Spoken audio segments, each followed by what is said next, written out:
I find many people ask me also, and I still ask, but how am I going to get there? How am I going to get that? You have like, and what I'm finding as well is through, first of all, not knowing, but having a vision maybe in my mind's eye or something that I wish to create, and then letting go and knowing that the universe is going to help me Yeah, create that thing. And when I'm reminded of that all the time, it gives me back to it's not all in your control. It's not exactly. all in your control. Like Right, you don't allow, have to know how.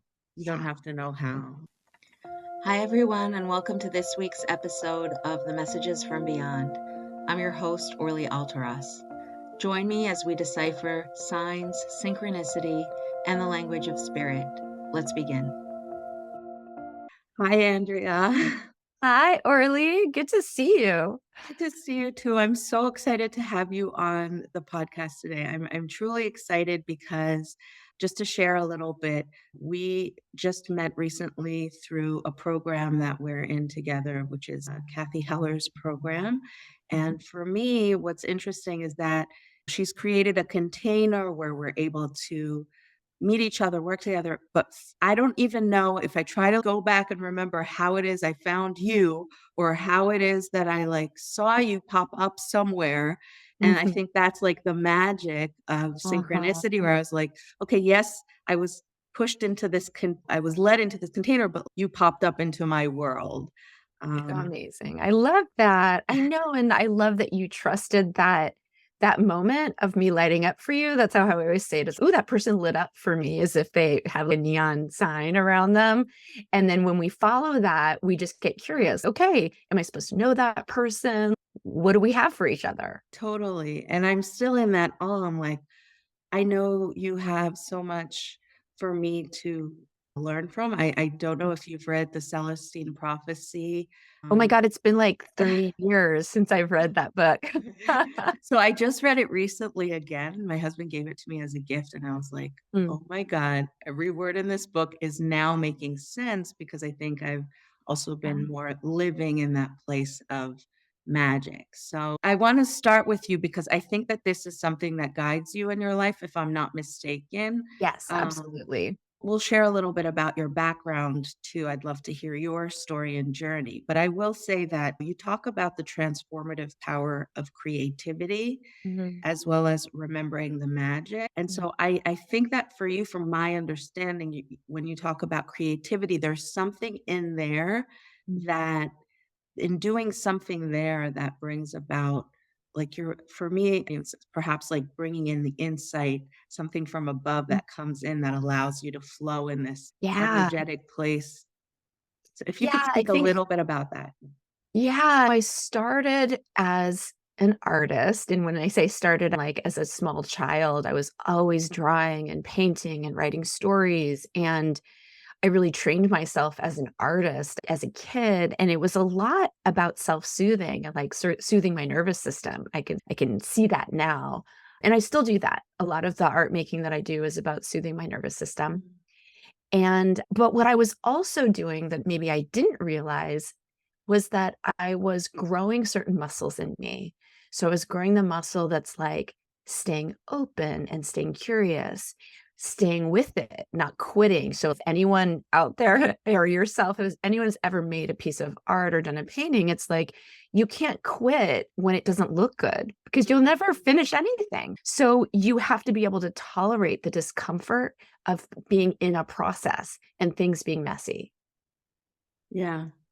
So there's that. So there's like that whole muscle. So as an artist, you're practicing that all the time. And when I say artist, being like sourcing your own well of creativity, and that could be in your parenting, it could be in creating a course curriculum, it could be a lot of things. And there's a courage in that. So you're growing your courage muscles as well. And then with that courage comes your ability to trust yourself. There's so much in the realm of creativity that just, I feel like it grew me into ultimately what I'm going for is the best version of myself or my sort of my most realized self, most loving self, most generous self. And it's through creative work that I've come to it. I love that. I think as creative beings, like we have many different outlets that we can bring that to life. So whether that be music, photography, art. And my question is where you see, and then we'll go into synchronicity too, but where do you see that aspect of creativity being, and I'm not saying like a lawyer can be creative too, like where do you feel creativity is maybe stemming from? What is that place that we're Mm, receiving from that yeah. that brings us into a state of flow? Because I do think that it can happen not just in the arts, right? It Mhm. can be something that just in general, if we bring into our life. So if we can touch on that a little bit. Um, Yeah, I love that question, and I was actually thinking about exactly that when I was in Taos a few weeks ago. So I was, leading a retreat with my friend Lori, who has been my long-term writing teacher, and so she teaches writing and I do art making, and we lead these retreats together. And for the first few days before everyone arrived, I felt like I was just in this flow state as we were, it's sort of fun when you're traveling. I think there is a way that you're more open and available for that kind of magic, if you will. So I'm in this new place, so I'm awake to all this new beauty and smells. You can smell pinon in the air. There's just all these things happening. So there's a way that that wakes you up. And then I was noticing, oh, there would be like, we would be having coffee and there would be a woman waiting in line. And I'd be like, Lori, I think we're supposed to know her. And she's, what are you going to do? And I'm like, watch this. And I just walk over to her and I'm like, hi, do I know you or am I supposed to know you? And she would like, she laughed and she's, I think you're supposed to know me. And then we would have this great conversation. And so I was just following my nose a little bit and seeing who lit up for me, like we were saying before, right? And I think that's a kind of flow, right? To just be like, what do I feel curious about? Who is delighting me in this moment? Who, and just Totally. there's a playful, almost childlike sensibility about that. Um, Totally. I yeah. love that because for me, what it's been when I've opened up to that place is realizing that being in that flow and being drawn to something, for example, that there's an answer there for me actually in Right. meeting that person or actually having the courage Mhm. to say, who are you? And what just initiating that conversation because from there I feel like we get the answer or the next step in our journey in whatever it is that I want to create or do. It's like being in the moment to see the gifts that we're receiving from the universe, from God. So I feel like for me, I call it a co-creation process where I have an idea or something that I want to do, but then I have to stay in life in the moment, in the present moment, and then I receive my answer. I just have to be aware and notice it come in front of me. So I'm wondering Right. if your experience is like that as well in terms of just in creating what it is that you're wishing for, or where for you is like the magic part in all of this. And I know I'm talking general here, but I'm really trying to get down to this thing that's called the help that the universe gives us in Mm, creating what we want to create in life, whether again that be a piece of art or putting my art out there in the world. I think people have just forgotten how to live in this flow and are in their mind in the to-dos. And I'm not saying let's all be artists and creators, but I feel like if we learn this truth that we're able to bring in the magic into our life, then in whatever thing we're doing, whether again, whether that be a certain job that can create such joy in our life, I'm wondering for you in that essence of like meeting that coffee person or the woman, if you could share a little bit of that story, what came to be from that, from just the mhm. reality of what is.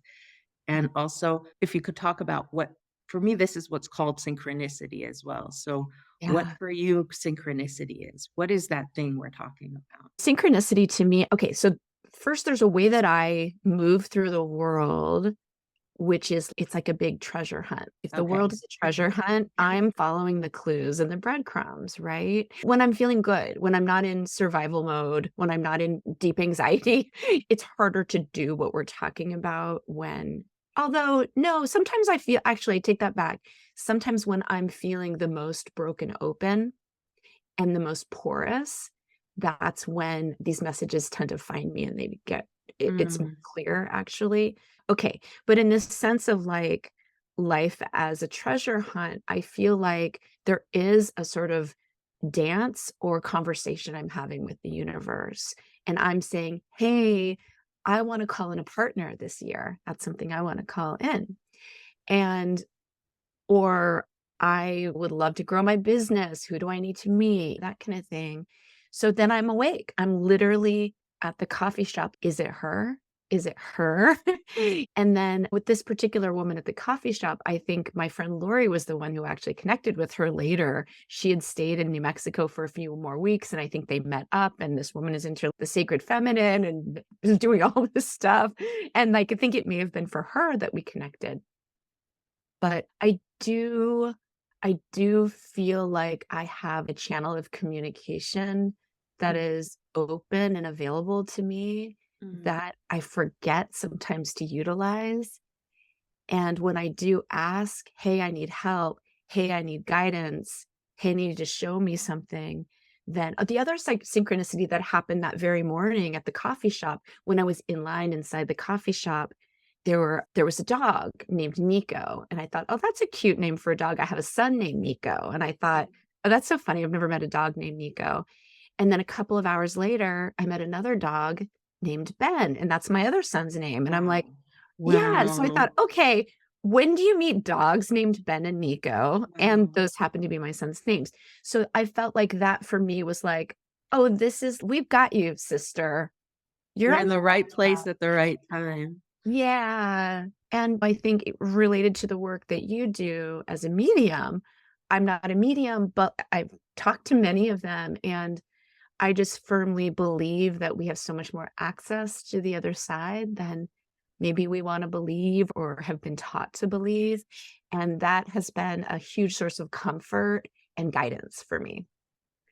Totally. I think we're all mediums, Mm, but we channel the information in different ways. So for me, yes, I'm channeling loved ones who passed, and I know how to understand messaging and the secret language, which is basically through our senses. It's our sixth sense that awakens. But mm, just as an artist is a medium that you're getting inspiration, right. again, you're receiving information or inspiration that you could say is your higher self or actually from God or source coming through you, and that could be through music. That's why I think it's so incredible when you're just in that flow state where you're not thinking it too much or finding the words. You can truly find a space where the words just come, Oh, it's the right? best. It's the best, and it's hard to just go to that. It's not like you sit down and that just happens, right? Sometimes you have to show up every morning for a few days before you've hit your stride in that Right. way. Can you Yeah. talk a little bit about your book and how that came to be? If any story of synchronicity with that, like from the initial idea of wanting to put a book out there and then also to share about the book because the book itself, it's called Yeah. Wonder Seeker 52 Ways to Wake Up Your Creativity and Find Your Joy. If we can Yeah. talk about that. Yeah. Yeah. In fact, wait, let me just grab a copy because I have one right here. Okay. Okay. Because I feel like, Andrea, you're giving us tools. Like, you are a tool you give us tools on how to find this creative place, right? Yeah. Okay. Yes, exactly. It's a lot about living a creative life, and that doesn't mean that you need to become an artist to live a creative life. It's Okay. just it's seeing the world through this lens. Thank And you. yeah, okay, so I'm gonna start the story of the book way back in 1995 when I found a book by Sark, who is an author and artist, SARK. Mhm. And they were these really colorful books. They look like visual journals. They're in her own handwriting. And I was like, oh my goodness, if a book can look like this, then I want to write a book one day. Wow. And I didn't know that books could be this way. I didn't know they didn't have to have that narrative arc and look like the books that I was supposed to study in college or whatever, right? I decided to first I felt very jealous, very envious of this writer. And then I thought, and I didn't like that feeling. So I thought, okay, I need to make her my ally. I need to make her my friend. So I wrote her a fan letter and just introduced myself. And I didn't expect to hear back from her, but it just felt like I wanted to do that. Okay, cut to maybe a year later, I was living in San Francisco, and my friend and I were playing this game that I liked to play where we did divination with the dictionary. So we would close our eyes, we'd hold this old dictionary that I have, and we'd close our eyes and say, okay, dictionary. We'd ask a question and we'd open and point randomly and get an answer. And then we would interpret it. You could call it like, sometimes it was like a whoa, a transmission. Other times it was like something to respond to, right? So you get a word and then you're like, okay, this is how I'd interpret this. But either way, it's like information or insight. So I had been working at a clothing store for a while and I was like, "Oh my gosh, I'm a painter. I work at this clothing store. What am I going to do to like really make money and what's my like career path here?" And I've been doing a ton of collage work, like cutting and pasting things and sending mail art to my friends. And so I asked the dictionary, "Okay, what's a word for something I should be aware of that I'm not aware of?" And I open and I point and I got the word sark. And I was like, Oh my whoa. god. I know, SARK. And in the dictionary, it says a chemise or a shirt. There's also the Isle of Sark in Scotland or whatever. Oh my god. I know. And my friend was like, what does that mean? And I said, this is the name of an author that I've admired for a while. And I'm realizing in this moment that I live in San Francisco now, and so does she. And so that was like the thing that I wasn't aware of that I was now aware of. And then I pull her book off the shelf to show my friend. I open her book randomly just to show her the inside. And it says, if your work isn't your dream or leading to your dream, quit sooner rather than later. Wow. And all in this like whoosh of a moment, I thought, oh my God, I'm going to quit that clothing store job and I'm going to work for Sark. I just need to find her. But I know that's what I'm supposed to Oh, do. I'm getting chills. Yeah. Yeah, and so I did. Within 3 weeks, I found her in the phone book in the end. And I did the same thing I had done a year earlier, which was I thought, "Okay, I wanna make an energetic connection with her." So, the only address I have is Simon& and Schuster in New York City. So, I made her this, like, accordion book that I'd collaged and I put photo booth pictures of myself and a bunch of stuff in there. Sent it to New York City, and then I was like, "Okay, now I need to figure out how I'm gonna find her." Okay, so anyway, I found her, and by the time I sent my resume for a job that didn't exist, there was no job, but I sent my resume anyway, and I Her. called to her, and I followed up on the resume that I had faxed because we were still faxing back then. What did you want, the job to be like? What was in your mind that you were gonna Oh, do? I just said I would love to work with you, and here's my resume. And then when I followed up, somebody else answered, one for business partners, and I said, "Oh, I'm just following up on my resume." And the woman was like, "Who is this?" And I said, "This is Andrea." And she goes, "Andrea Scher?" And I said, "Yes." And she said, "We've been wanting to meet you." And I was like, "Wait, what?" And she said, "We got that beautiful book that you made for Sark, the accordion book, and it's so beautiful, and we need somebody to be putting together her licensed gift products." And so within a couple of days, I met this wonderful team of women that I'm still very close to, including Sark. And they didn't have a job for me, but they basically said, if you can create a line of greeting cards that gets accepted by this company we want to work with, you have a job. And so I said, no problem. I can do that in my sleep. Like cut and paste greeting cards. Oh yeah. And so I literally sat on the floor with a glue stick and scissors and a stack of her books, and I designed a line of cards, and then it went on from there. I worked with her for about 7 years. Thank you for sharing that because I feel like these are the stories that are truly the underlying the magic of what Yeah. happens when we follow the heart and Mhm. follow our intuition, right? Or follow Yeah. the insight that comes through. And this is a piece where I find many people ask me also, and I still ask, but how am I going to get there? How am I going to get that? You have like And what I'm finding as well is through first of all, not knowing, but having a vision maybe in my mind's eye or something that I wish to create, and then letting go and knowing that the universe is going to help me create Yeah, that thing. And when I'm reminded of that all the time, it gives me back to it's not all in your control. It's not exactly. all in your control. Like Right, you don't allow, have to know how. you don't Yeah. have to know how. Yeah, and I should add too that a few weeks before this moment with the dictionary, I was actually taking a 10-week course at night, and it was like a self-empowerment, self-development course. And at the beginning, we were supposed to state an intention, something that we wanted, that if it actually came true would feel like a miracle. And what I had said at the beginning of those 10 weeks was, I want a job at the end of these 10 weeks that I can wake up and be so excited to go to every day.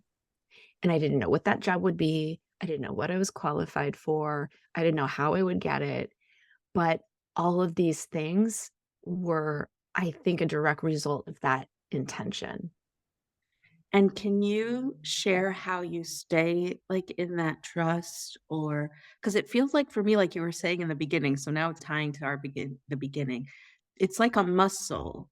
So I Mhm. feel like what you were talking about in the beginning is like this muscle that you're exploring, you don't know, like with the painting as an example you were giving, where you don't give up, you are in that exploration process, and then from this openness, things come to be. But can you share Mm, then how do you stay in trust when you don't know, mm. like, the balance of that? What gives you the strength to keep going even with the art piece? Like, Yeah. Oh my gosh, it's a great question. I think at the time I had the benefit of age on my side, so I was still in my 20s, and I think that there was a I didn't know what I didn't know, so I think that as we get older, sometimes that's not possible, and that isn't how life works, and there's, like, a way that, like, doors start to close and rigidity kind of kicks in, and so I think that time of my life was very magical because I was just, like, making it up as I went along, and, mm, like, why wouldn't I be able to meet and work with my favorite author? And,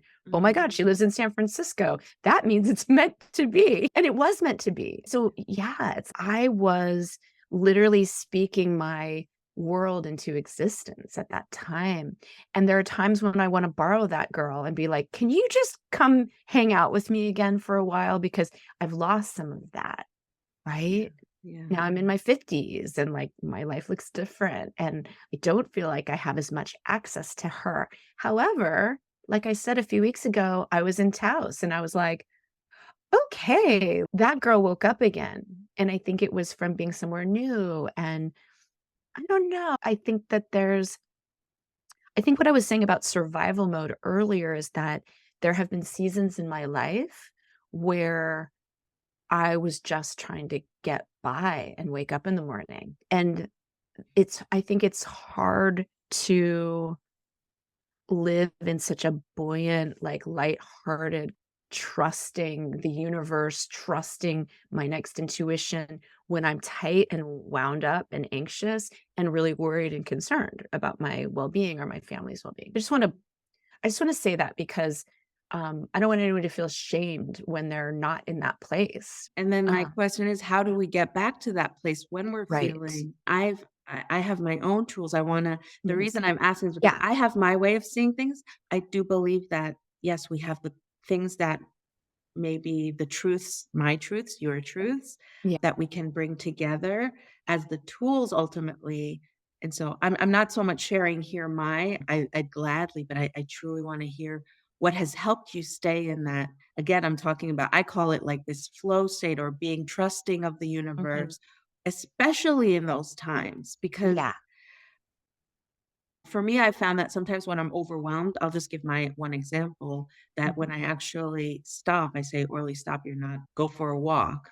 Because I know that if I go for a walk and connect with nature, or if I actively do something like open a book and look for the quote inside that will give me an answer, I know that the answers can come. Also connecting Mm. with my guides and loved ones.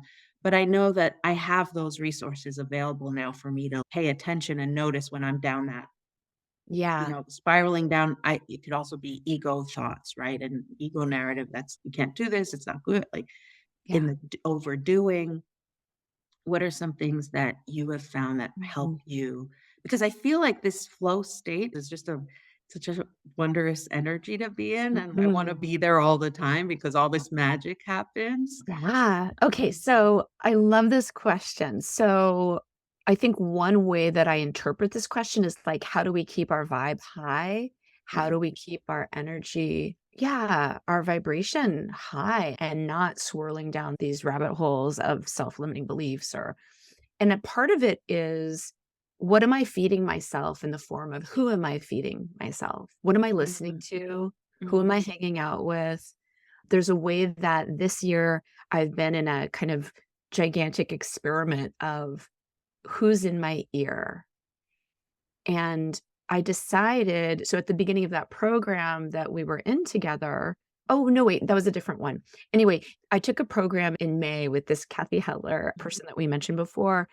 And I decided, okay, I'm going to turn down the knobs on everything that doesn't make me feel good, essentially. Limiting my news was one knob, turning down the volume on the true crime podcast that I like to listen to, Mm. limiting my time with people who drain my energy or saying no to invitations from anyone who drains my energy.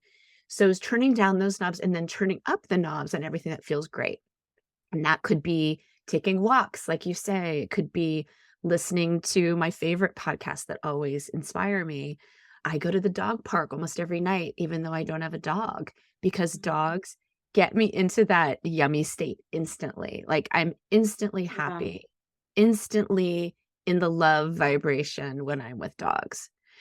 So So, knowing what makes you happy instantly. exactly, knowing what reminds me of my goodness, what reminds me of the beauty in the world, what reminds me of my own gifts and my own joy. Thank you for saying that because Yeah, it's different for each person. yeah, What you have joy and find joy in is not necessarily what I get excited about, and I think there's the important aspect here is that everyone find it for themselves, because there's a tendency sometimes to also listen to what others are doing as if that is gonna be the thing that will make me feel better, yes, and that's right. so I appreciate you sharing that point because you have found what makes you get into that high vibe. So I would say maybe from this conversation, it's okay, find the thing that makes you feel good, that for you specifically, whether that be going to the beach or Yeah. listening to a certain piece of music. Yeah. Yeah, and I also wanna add that it isn't stepping over what feels hard in a sort of toxic positivity kind of way. Like, I'm not doing that.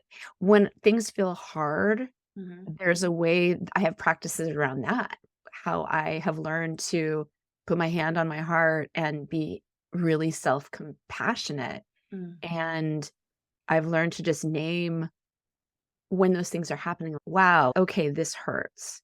And I do it as simply as possible in language that's as I try not to layer on the story. So, for example, recently I was on some dates with someone. They decided, apparently, they had been dating more than just me, which I didn't realize. And then they decided to pursue this other connection, which was totally fine. But it was like, ouch, because I hadn't really fallen for anybody in a while. And so, for the whole weekend, I was really just needing to take care of myself and feel all the fear that was coming up from the rejection and, "Oh my god, I'm in my 50s. I'm still single. How is this possible? I'm never gonna find like, no one's ever gonna I'm always gonna" like, I had to go through all of that. But I would weep at the end of the night, and I'd have my hand on my heart, and I'd say, "This is rejection. Ooh, oh, this hurts. Oh, ouch. Yeah, this is what rejection feels like." I was like it was like it sounded probably very strange if you were, like, in the room, but it was just taking it down to the bare bones and letting myself feel literally in my body, "Oh, Mhm. this is what that feels like. This is what fear feels like. Oh, wow." And I could hear all the things that my mind was telling me around it, like, "You're never going to, and this is always gonna be, and men are this or that." And then just being like, "Wow, that's what fear sounds like." And that for me, I've been studying self-development, personal growth since probably 1995 or so, very concentratedly, and that practice alone, I think, is the culmination of all the work that I've been doing all of these years, and that for me is getting really intimate with myself and connecting to something that's true. And I don't know exactly how to articulate how this connects to being in flow or connecting to spirit, but I think it does. Yeah, I think it does because once you go through that, maybe you're able to reconnect to this bigger place, higher place where you can believe. Like for me, in those moments, I'm like, I try to remember that there is something greater here for either for me to learn, but also that something that this wasn't meant for me. So as much as I'm experiencing this grief right now, this pain of what it feels like, I always try to then see, okay, what am I learning from this? Mhm. What can I turn it into, like, my expectations for the next. That's just my optimistic self, but also in needing guidance in these moments, that's when I do my journaling and connecting with that higher place to receive my answers. So for me, Mm, it's been like, what is this teaching me? And yeah. then just automatically writing the answer Mm, and it'll flow through. But definitely not, like you were saying, ignoring a feeling or not allowing yourself to experience something. But I think that if we know that there's a lesson or something that we're here to grow into or realize about ourselves, what am I learning about myself here? Maybe it's I'm learning how I deal with pain or rejection. How can I not take it on myself as if something is wrong with me, right? It's a process of you learning to love yourself and the accepting that this right? It's like yeah. the loving language towards yourself. I think for me, it's like Abraham Hicks who talks about finding a better feeling thought. So, Yeah. not that I think that we can't live, unfortunately, in a state, I wish we can, where we're always just happy, wondrous things happening. But I think we can, when we notice that we're not feeling well, we can shift it into the better feeling state. Yeah. Not let those thoughts spiral down into depression. That's the self-care, so I'm sure your coaching Mm. comes in where again, with these tools of how to deal with these things, which is probably why you this book that you have, which is the 52 Ways to Wake Up Your Creativity, is a self-help book as well, I think, so that the spark of life within you is Yeah, stays lit. generated. Yeah. Yes, yeah. Is there something I feel like playing a game because you're Ooh, I so like that already. like to Tell just me. open your book and see where it lands on one of the perhaps things Ooh, that okay. Let's do it. okay. All right. Oh, okay. It's a photograph of me and my nephew, and we are catching hail in a jar. And so it was a moment of wonder. So I think this is, yeah. So this is the exercise 30, which is ask someone about their first memories of wonder or a moment of wonder. It's one of my favorite questions. I might ask you in a moment, so just be prepared. Okay. I'm gonna ask you back. Oh, okay. I'll share one of my moments of wonder was I was visiting my sister and her family in Colorado, and there was this gigantic hailstorm that happened. And I thought, "Oh my god, let's capture it. Let's grab it." And so we got these mason jars, and my nephew and I ran outside, and we got these cups of hail, and we ran back in, and we examined it and sucked on these little balls of hail, and just like a sweet moment.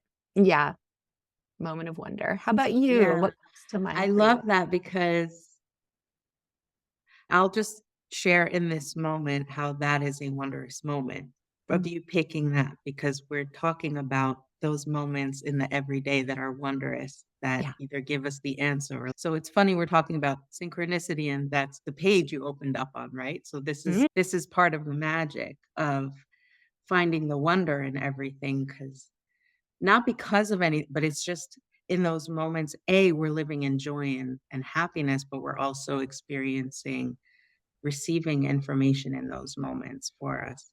We were speaking of Kathy Heller, and I wanted to share this story because for me, it was a wondrous moment understanding that what I wish for and create in my mind's eye can literally come into existence.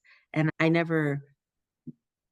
I've always been a creative in my mind, but it was until this moment I was like, oh my God, this is real. This is them. Like the guide's also telling me this is how it works. So basically, Mm. I'll just share this story of wonder because I haven't shared it on the podcast yet. But and I have so many, but so I wanna keep hearing a little bit of more of yours too, but this specific story is just meeting Kathy Heller, being in one of her programs.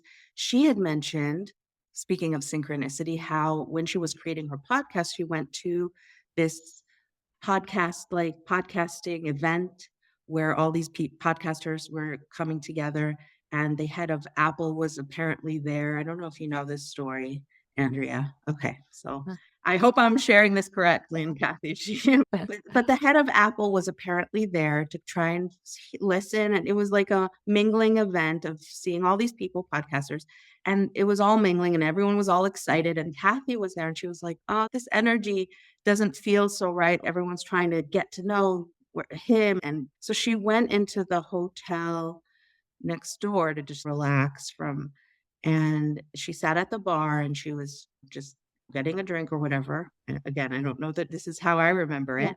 I think there's so much in stories as well. And then this man was sitting next to her and they start chatting. He's, what are you here for the conference? And she guess. And he was there for that as well. He's, what do you do? Do you have a podcast? And ended up that she was sitting there speaking with the head of Apple. And Oh my so, god. and so he Awesome. immediately got interested in her podcast. And the story goes from there also that she was able um, Mm, to be on the newest up and coming, whatever podcast. This was a few years back. With nice. that story that she had shared, that for me was wondrous. That for me was like, the receiving, going on the stepping stone, and then you're led to where you wanna be, but it just like you're pushed forward when you're following your intuition. That's right. Just like when you were saying with having opening the book and seeing the name and then writing her an email, like taking inspired action in those moments. So Nice. I went to so I remembered this story and I remember envisioning at some point I was like, "Oh, it'd be so nice to meet Kathy one day," or working together some or just wanting that envisioning meeting her someday, hopefully, because she also has retreats in her home. But I went to an Abraham Hicks event and with a friend, it was a bathroom break, a ton of people waiting in line for the and I was like, "Why is everyone standing in line waiting? I'm sure there's a coffee shop around the corner where I could get a coffee, use the bathroom," and not to say everyone has their own, but I this was my thought, and so I walk outside, I turn the corner, I walk into the nearest coffee shop, and there's Kathy Heller sitting at a table, and I was like, this is crazy. Just like the way that the story was very similar in meeting her, Yeah. obviously, I went up to her and got the courage to say something. That's right. I then met her again inside, but like to the courage of saying, just Mm, coming up and having the courage to, this is not a coincidence. This is a synchronicity for me to then engage and just share my heart with her. And it felt very magical. So I think for me that those are moments where it's like, we receive something if we take action upon it, like just even putting the ice in the thing and exploring that and being in awe of the moment. It's just so beautiful. Just being in awe of these magical mm, moments in our life, whether that be, yes, mm. this is like a wish come true or just a small moment Yeah. of wonder that happens, like Mm. seeing a rainbow in the sky, you know? I have a You're tendency to put meaning to everything, so when I see a rainbow or a butterfly, I'm like, "Oh, that's my dad sending me a sign." yeah. So just wanted to share, but there's one thing to follow your wishes and your insight, but there's also the beauty of being in the moment. Only when we're in the moment, I think, do we really are able to grasp and take those moments and then That's so true. right? Yeah. Mm. So, I love that. um, yeah, there's one story, but I would love to hear in the time we have also, like with a book, for example, that you because it's funny how You're mentioning how you saw the book originally, and you're like, all these feelings of emotions coming through, and then going with the instinct of, "No, maybe I can work together," and then ultimately you creating your own book, Right, right? that Sark wrote the foreword for. Full circle, yeah. In the process of putting that out there, or creating, like, having these dreams and then m putting them in place and Mm, making them happen. If you have any words of insight or inspiration to mm. share with, again, it falls onto the we don't know the how of maybe something, Or but the when. or the That's when. the other, yeah, I think that's the one of the things I wanna comment on is the way that I do my manifestation is I make what I've always called Mondo Beyondo lists. I used to teach a class called Mondo Beyondo, Mm, and it was my first e-course, like, 13 years ago or so. And the list is, okay, what are the most outrageously wonderful things I can imagine happening in my life? And so as you write as fast as you can for 10 or 15 minutes, and you just see what comes through. It's, oh, somebody gifts would gift me a trip to Hawaii for 3 months, and I would meet Alanis Morissette or Kathy or whatever. And just you just see what comes through, and from totally outrageous things to very practical things. And then it's an exercise both in calibrating your sense of what's possible. So if you normally only dream to hear because this is what you think is realistic for you or mm, practical, then you're missing out on a lot more wonder and a lot more joy. And it feels a little vulnerable to go into that upper layer because you're like, that won't happen, or who gets to have that? And so you just go, yeah, whatever to those voices and you just keep writing. That's where you write very quickly. And I do these lists all the time. wow. And what's magical, okay, so I have so many synchronicity stories, it's I know, kind of I'm just, like, ridiculous. dying to hear, yeah. Yeah, okay, so let me tell you one that's related to Mondo Biondo. So I'd always use this example. So there's this famous chef here in Berkeley named Alice Waters. She created this famous restaurant called Chez Panisse. She basically created California cuisine, blah, blah, blah. So I would always use it as an example when I was leading these courses, like, you could write, I want Alice Waters to come to my house to teach me how to cook. And I thought that was a great example. And then, so check this out. So a few years into teaching this class, a new friend who wanted to take Mondo Beyondo's, we did this trade. And she's like, how about I come over and teach you how to cook? And I was like, awesome. I've been wanting to learn how to cook. So we did this trade for Mondo Beyond. And her name is Samin Nasrat. And I don't know if you have heard of Samin, but she has this Netflix show called Salt, Fat, Acid, Heat after her book called Salt, Fat, Acid, Heat. Okay, but this is like 10 years ago or more.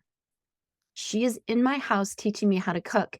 And I'm like, oh my God, this is a Chez Panisse trained chef who is in my house teaching me how to cook. And only maybe a few years later, she went on to become one of the most famous chefs in the world. She's probably more famous than Alice Waters at this point. And I just thought, wow, that's so interesting. Like, even this thing that, like, I didn't have my whole heart invested in, it was really just an example of something fun and playful I'd written on the list. Wow. Um, it still found its way to me. And so there's something about being vulnerable enough to speak something out loud. Mhm. There's something about the out loud, like, there's the writing it, which is great, but the out loud thing is, wow, when I think of the things that have really come true for me, th I said them out loud, You said even them out loud. Oh my yeah. gosh. So, here's a great example, simple example. When I first moved to San Francisco, during that magical season of my life, I was working at the clothing store, and I was chatting with a customer about this musical artist named Ben Harper that not many people knew about at the time. And turns out this guy knew about him, and we were just chatting about him. And I said, there's artists that you love, and there's artists you want to meet. And I want to meet Ben Harper. And he was like, yeah, that would be cool, whatever. So he leaves. A couple hours later, I'm off my shift, and I'm like, wow, it's a beautiful day in San Francisco. I should wander aimlessly with no destination and just wander until I'm exhausted. And so I go the opposite direction of my house. I wander aimlessly for more than an hour. Then I was like, okay, I'm tired. I see a bus coming, and I'm like, I'm just going to catch this bus. I get on the bus. No kidding. It's like slow motion, like life was like, Right. "Wah." And I'm like, "Oh my god, Ben Harper is writing the 21 Fillmore in San Francisco." I don't know why. My favorite musician in the world is riding the bus, but he is, and so I sit right next to him even though there are a lot of empty seats, and I was like, "Excuse me," and he's, "Yeah," and I said, "Is your name Ben?" And he said, "Yeah," and I said, "You won't believe this, but I said I wanted to meet you about 2 hours ago, and I can't believe how fast the universe works." And he was like, "That is really amazing." And so we had this, like, conversation. I didn't even tell him I loved his music. It was just this conversation about the magic of the universe. And then I got off the bus and I was like, "Okay, what the hell just happened? How did that happen?" Right? Did I have a intuition that I was gonna meet him, and so that's why I said it? Did I say it and then the universe or organized itself? I don't know. Yeah. I love it because, like, when my father died, I started asking out loud for signs to Mm, show me that you're here, and I mm, was starting to receive things, so that's when I was like, "Oh my god, I'm thinking something, and then I'm seeing it come into my reality." yeah, And it started to happen the more I was aware of my thoughts, the more I noticed them come into my existence. And then realizing also just in Kabbalah, by the way, like when I'm looking into the Kabbalistic teachings, the power of your word and mm. how it creates worlds and speak Abracadabra or abracadabra, yes, which is abracadabra, and I will speak what I create, or I create what I speak. mm, Ivra in Hebrew is I will create, right? mm, Kedabra. It's good that we're sharing this. That's kedabra is as I speak. mm, Also, I will share that another sentence in the Bible, for example, is Moses asking God, "Who are you?" And God's answer is, "I will be that I will be." So I mm. will be what I will to be. Ah, And right. so, right? So I love that story. I'm so happy that you shared it because we forget how that I think for me, why in creating this also the synchronicities and sharing these stories is that so we hear how the universe works. Yeah, Not that again to put people on the but we have these wishes. It would be so amazing and where things can go from there. And then the belief that this is like our magic wand of creating yes, whatever it is that we want. We came here to play, to explore, to create, to do what we want. And if you have that belief stuck in there, it's here's your canvas, go and play, yes, right? yes. And so I know we have just a few more minutes. There's a lot of people too who are, for myself, in following my heart and putting myself out there. It's like, can I make a living from this, right? Or actually let this be what I Mm, is my that for me that's been a thing that this is what my heart wants and I'm just following that. And so I've just been following the breadcrumbs as they say to let it guide me. Can you just give us a little tip with perfectionism, Andrea? Or how can we let go of that perfectionism in when we want things to be a certain way? And I feel like we're speaking here about just going with the flow and like letting life lead you and having that mm. inner place lead you. You're writing down what you want and then you kind of what about that brain that kind of is, no, I have to do it this way or this needs to look like this? Ah. Do you have any Yeah, I was a big time perfectionist from the time I was a little kid for many, I don't know, probably a couple decades. So I went from being a gymnast, a competitive gymnast as an elementary school kid. So mm, that there's a lot of perfectionism there. And then I was a straight A student and I was had perfect attendance and I really collapsed being loved with being perfect.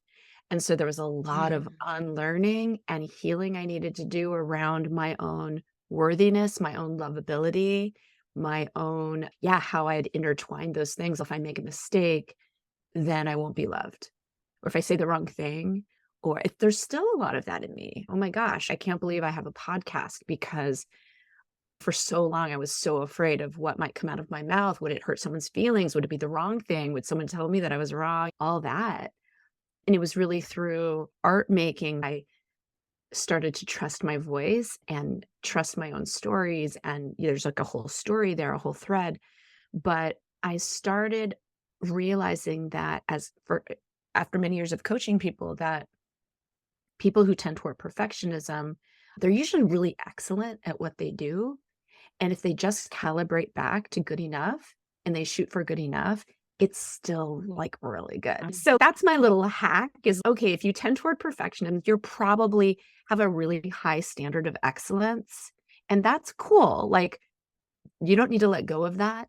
Just calibrate back to quick and dirty and let it be good enough and get it out there. And likely the quality is going to be really high because that's how you aw, operate. oh my gosh. Does that Yeah, help? that yes, that helps me so much as Yeah. that helps me so much.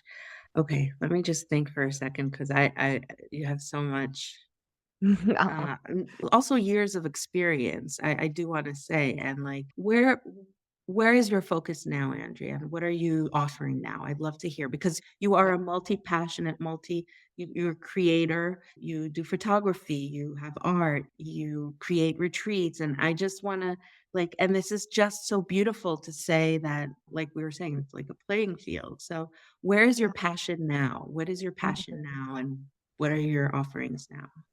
Thank you. Yeah, I'm always asking myself that question. Okay, what am I excited about right now? What am I curious about right now? What feels like fun? What feels fun and easy? These are the questions I ask myself when I'm feeling into the next thing because it always has to be sourced from what's alive in me. That's how I operate. It's probably in my human design or something like that as a manifesting generator. And that's why I'm multi-passionate as well, because sometimes I every single day for weeks at a time. And then I'm like, okay, I guess the revenue stream for this month is going to be a studio sale where I sell my art. So I'm very light on my feet. I'm very grateful for a world where the internet exists and I don't have to plan things out way in advance. It's really challenging for me to do that.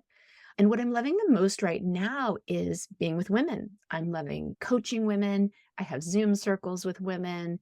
I lead retreats with women. And I really love like interactive. I'm not somebody who wants to stand up and lecture and tell people how to do things. I don't know how to do things. I want to be in conversation. I want to be in inquiry with people. I want to hear their stories. I want to share my stories and create this very loving place where we all feel like, oh, like, there's nothing I could say that wouldn't resonate with you because we're both human beings and we're both having this experience together. And once you learn that, oh, there's nothing that I could possibly share with you that wouldn't just endear you to me and connect you to me, unless I'm causing harm in some way, there's something about that really inspires me. Mm. And yeah, that's just one of the things I'm excited about right now. It's so good because I think it just helps women and this space to not be in a fear-based, not That's be right. in fear, to That's right. remember, like, to remember, and I think that for me, thank you for sharing that. I think that for me too has been like have put people on pedestals also in the past, let's say. And for me, a big thing has been like, no, we're all the same. Yeah. And I can see that for myself, but then also realize, why have I created this in my mind where this Mhm. is achievable for someone and not for myself, perhaps? And Right, and it's um, part of the lie of perfectionism because there's so much fear in perfectionism, right? yeah, Fear that you'll be exposed for the imperfect human being that you are, right. and God forbid that happens, right? Even now, and even just speaking, like the fear of, "Oh, is it gonna sound, and is it what," and Right. it can really, for me, It can be I think paralyzing. paralyzing, and also, and then I'm so happy that I'm like, "No, I'm still gonna move into that and experience of that perhaps," but also by doing that, maybe showing others that they're able to do this, that you can be messy again, like I said, or imperfect, and have just a beautiful, magical life, experience. Yes. And I do wanna say, for me, you are an inspiration, which is why you probably were this person. I was like, "Oh my gosh," but then to also, I think for me, it was like, oh, you've something about your energy, and then being like, and then finding out, "Oh my god, you've written a book, and I still have hopes of that," and what did wanting to know what was your story of how that came to be. So it's like learning through others' experience as well, and knowing that why not? Like, why not? Why not? Um, Yes. so I'm so happy that we were able to have this conversation, share a little bit of synchronicity, Yeah. hopefully opening up people's eyes to the wonder of this world, Mhm. to live in magic, believe that this is a magical place and not a place that we need to that actually when you reach your hand out, or as you said, speak it out, you'll be that hand will be, given Mm. right back, so, Yes. yeah. Oh, thank you, Orly. Thank you, Andrea. Yeah, I hope you have a beautiful day, and I hope we can stay connected on this journey, and, I'll be Thank sharing you. everything that you're putting out there. I'm so grateful because, again, for me, you are a light that shows me that truly anything is possible, truly, Mm. so I'm very grateful.